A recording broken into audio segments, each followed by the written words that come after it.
Di sebuah bukit sunyi di atas Danau Galilea, tersimpan reruntuhan sebuah kota yang dulu makmur, ramai, dan penuh kehidupan.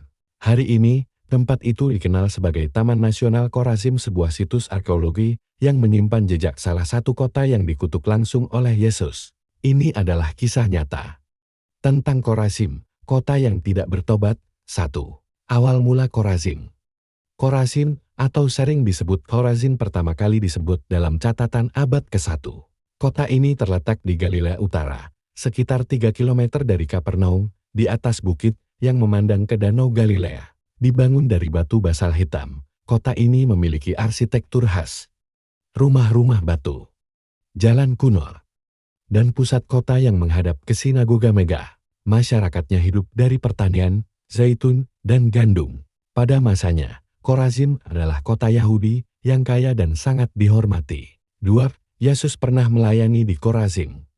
Kitab Injil mencatat bahwa Yesus pernah melakukan banyak mukjizat dan pengajaran di wilayah sekitar Danau Galilea. Kapernaum, Betsaida, dan Korazim termasuk di dalamnya. Meski tidak banyak dicatat secara detail, tradisi Yahudi Kristen sejak abad pertama menyebut bahwa Yesus menyembuhkan orang di sekitar kota ini. Ia mengajar di sinagoga-sinagoga Galilea.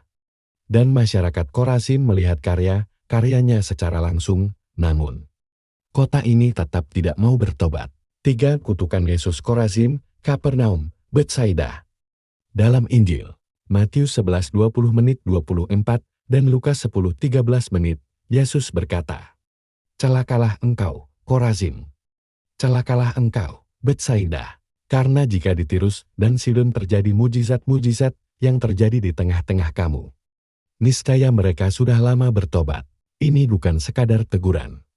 Ini adalah penghakiman histori atas kerasnya hati mereka. Yesus membandingkan Korazim dengan Tirus dan Sidon, dua kota kafir yang terkenal jahat pada zaman Nabi. Tetapi menurut Yesus, kota-kota itu lebih layak mendapat belas kasihan daripada Korazim. Karena mereka mungkin akan bertobat jika melihat mujizat seperti yang terjadi di Galilea. Kutukan ini menjadi nubuat yang akhirnya tergenapi. 4. Kehancuran Korazim. Setelah abad ketiga, kota ini mulai mengalami musibah beruntun. Gempa bumi, konflik, dan migrasi penduduk. Abad keempat dan kelima, Korazim dibangun kembali, termasuk sinagoga basalt Korazim, salah satu sinagoga paling unik di Israel kuno. Tetapi pada abad ke-8-9, seluruh kota ditinggalkan. Tidak ada catatan perang besar. Tidak ada catatan kehancuran total. Kota ini perlahan menjadi tanah kosong.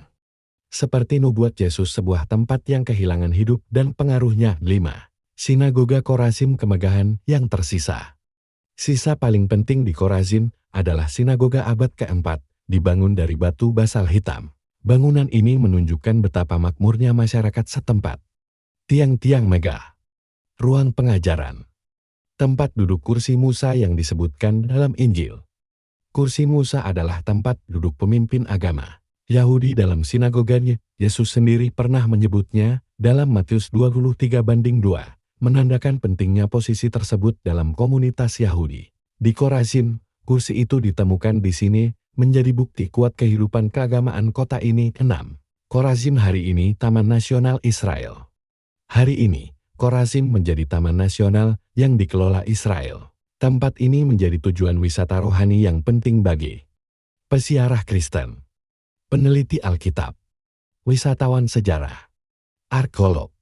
Beberapa peninggalan yang masih dapat dikunjungi: sinagoga basalt, rumah-rumah batu kuno, mikvah tempat ritual pembersihan Yahudi, teras pertanian kuno, jalan kota abad pertama.